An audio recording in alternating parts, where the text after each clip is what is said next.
why you shouldn't shoot up a school. Just the fact that we have a video with the title "Why You Shouldn't Shoot Up a School" shows the state of affairs in 2026. February 27, 2012, 17-year-old student TJ Lane would shoot up his high school. His attack would leave 3 students dead and 1 paralyzed. He's become one of the most infamous school shooters in America. And for those who can't see what his shirt says, it says killer. He wore that to court in front of the victims' families. But why? The school was in the middle of nowhere in a town of 5,000 people, with only 3 dead. I mean, not to downplay it, but there's been a ton of school shootings since, where way more kids die, and nobody really cares about those. So what's the reason for all this attention? Well, you see, TJ is an insufferable, edgy piece of shit. Saying pull the trigger, the killer's done, masturbates to memory of you. And this is obviously just a disgusting thing to say to the victim's family. I can't imagine being one of the victim's family members and sitting in a courtroom and hearing him say that. I would lose my shit. I would get, well, I can't say what I would do for YouTube TOS purposes, but it would not be pretty. But fortunately, there's one thing that they don't like in prison, and that is people who harm children. He was trying so hard to sound cool here, but he sounds like he's about to burst into tears. His trial was a media circus that was watched by millions. Everyone was either outraged or laughing at him. Dude looks like Sid from Toy Story. I actually remember seeing glimpses of his trial on my parents' TV when I was like 7 years old. And I didn't realize this happened so long ago. It happened clear back in 2012. I was a junior in high school, and for some reason I don't really remember this being in the news. Obviously, I know it was, but I just don't remember anything about this shooting. That's how everywhere it was. At one point during the trial, he would write "killer" on his t-shirt, recreating the shirt he wore during his massacre, and he would give the middle finger to the victims' families. So, now that you've seen the type of person TJ is, the rest of this video might be reddit.com/oddly satisfying to you. Alright, flag on the play, we're not going to mention Reddit, so I'd appreciate it if going forward, Mandrake, the author of this video, if you would cease mentioning Reddit, because it is one of the most cucked websites in existence. Despite being 17, TJ is tried as an adult and sent to big boy prison. When he arrives, he's 18 years old. A freshly 18-year-old skinny white kid in prison with a bunch of grown-ass men who've seen him on the prison television and hate him. I mean, he's in the same prison as a serial killer known as the Angel of Death who killed up to 87 people, and this man also happens to have a crush on TJ. What could possibly go wrong? He's almost immediately gang raped. Unfortunately, he was attacked by several inmates, and I think that's what made him gay. Who is talking? Is that like his dad or something? Did you know that there's no lube in prison, so they use each other's poop? After going through such a traumatic event, TJ would convert to homosexuality. For protection, he'd get into a relationship with another inmate named Clifford, who was 26 years older than him. TJ would also begin to stop shaving, bathing, and wiping. He believed that if he made himself as repulsive as possible, people would stop raping him. I mean, it kinda worked. Skunk maxing. Eventually, TJ would befriend a man in prison named Steve. Initially, Steve was going to kill TJ, as apparently someone had placed a $50,000 bounty on his head. How is there a bounty on him, and who pays it, and how do they pay it? Because obviously I would imagine that straight up cash in prison is pretty much useless. They use like coffee and drugs and different things to barter and trade. But how do they even pay that $50,000? How do you determine what is $50,000 worth of coffee or $50,000 worth of weed or whatever that the currency is in prison? But after they got to know each other, they would soon become friends. At first, I'm not going to lie, I heard about a $50,000 reward and stuff, and I've been thinking, well, I'm just about to fuck this kid up and see if I can get some money out of it.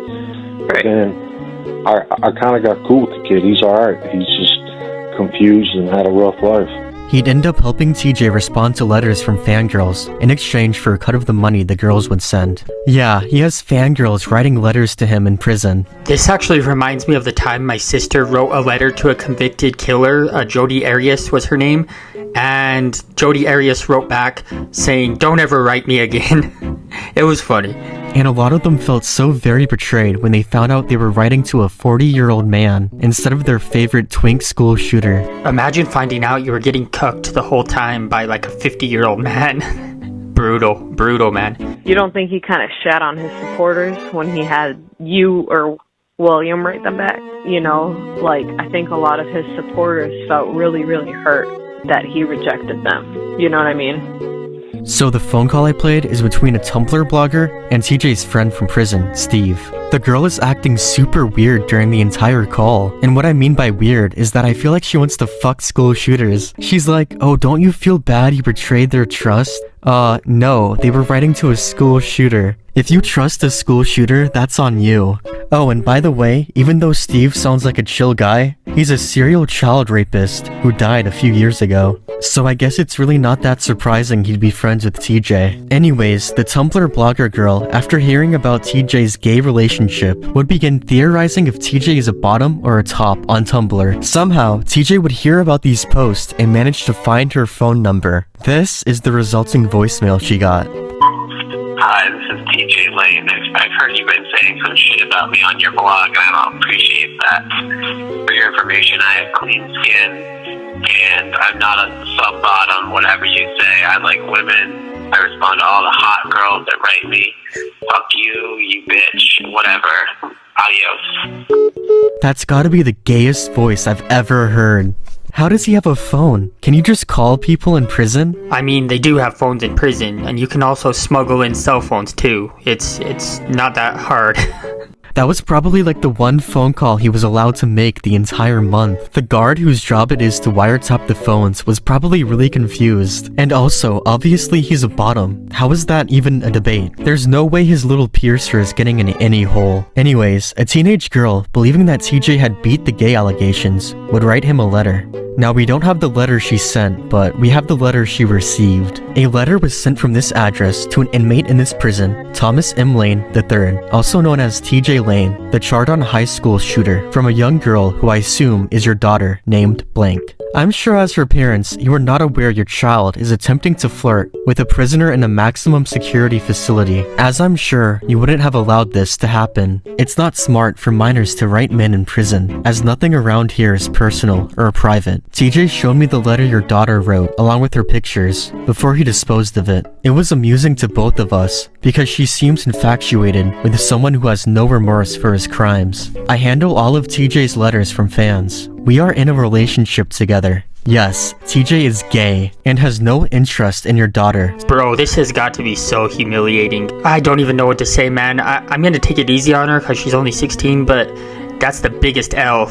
It's gotta be one of the biggest L's ever. Oh my god, that's so embarrassing. It must be so heartbreaking to be a teenage girl writing to your favorite school shooter, and this guy cucks you. If I was a father and I got a letter like this, I would do unspeakable things to my daughter. Whoa, dog. What do you mean unspeakable things to your daughter? And why is Elliot Roger on my screen? After a year and a half of being in prison, TJ and his lover decide to escape together. Here's the plan. They're gonna make a big ladder out of cabinets from the workshop and climb out during yard time. The plan is really that simple. Big ass ladder. On September 11th, 2014, they go through with the plan, and they somehow actually manage to escape. Apparently the security camera was broken and there wasn't a guard watching them. They make their way to a designated meetup point. Apparently a super dedicated fangirl was meant to be here to pick them up. They wait and wait, but she never arrives. You can't even blame them for becoming gay. You just can't trust women for shit.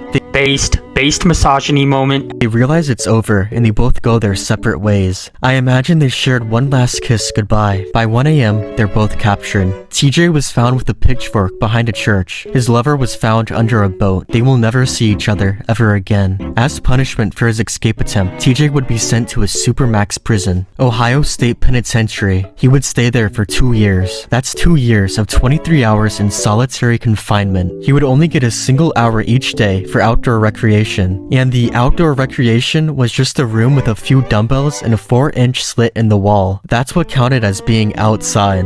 They look like action figures. They also took away TJ's books and Pokemon cards. That's gotta be worse than the solitary confinement. After his 2 years are up, he would then be transferred to a new prison. That's somehow even worse. The most dangerous prison in the entire state of Ohio, with prison guards that randomly beat and pepper spray the inmates. the Southern Ohio Correctional Facility, which you may know from the infamous prison riot. As of 2026, he remains here, and will probably die here. This is his most recent mugshot. Bruh, he looks like he smells like a rabbit cage that hasn't been cleaned out since the Clinton administration. Jesus Christ. I mean, look at the progression. His skin is now a ghostly pale, his eyes look dead, and his nose is all bent and fucked up, probably from the beatings the guards give him. He looks like if Jesus was addicted to crack. If only you knew how bad things really are. Look, if you want my opinion, just kill him. He's only 31, he has like 40 more years of this, at least. I mean, at least he's not getting raped anymore. But I don't know what's worse, being raped every day or solitary confinement and torture for the rest of your life. What do we gain from him being imprisoned? A sense of justice? I just don't think our prison system should be choosing between being a sex slave or torture. If you think TJ deserves it, maybe think of all the innocent people this happens to. Or if, God forbid, you get sent to prison yourself, and you become the butt boy. But what do you guys think? Does he deserve it? Let me know in the comments. And remember kids, do not shoot up your school, unless you want to lose your virginity to a 200-pound, 50-year-old man. Overall, really good video by Mandrake. If you like true crime type stuff, school shootings, go to his channel. He does a lot of videos on different school shooters and different mass shooters. So shout out Mandrake. If you liked this video, leave a like. If you hated it, leave a dislike. But either way, comment and hype the video. Peace out. Yeah, sicker than sicker cell. Niggas hating, then faking, don't wish me well. Cop a pick, fuck a day, take her to the tail. 1 a.m. hit the curb, we need 50 sodas. 50 good looking like we gon' rock the shell. 100K on my wrist, cop a bullet shell. Finna Uber these hoes from Mechanicsville. Put them hoes on a bean, it's a movie reel. Off the book, get talking like Dr. Phil. Bet it go down like Titanic still. Bet they on dick when I hit still. I never trip, aim at his lip. He could get popped still. I'm not a goon, but I stay with goons.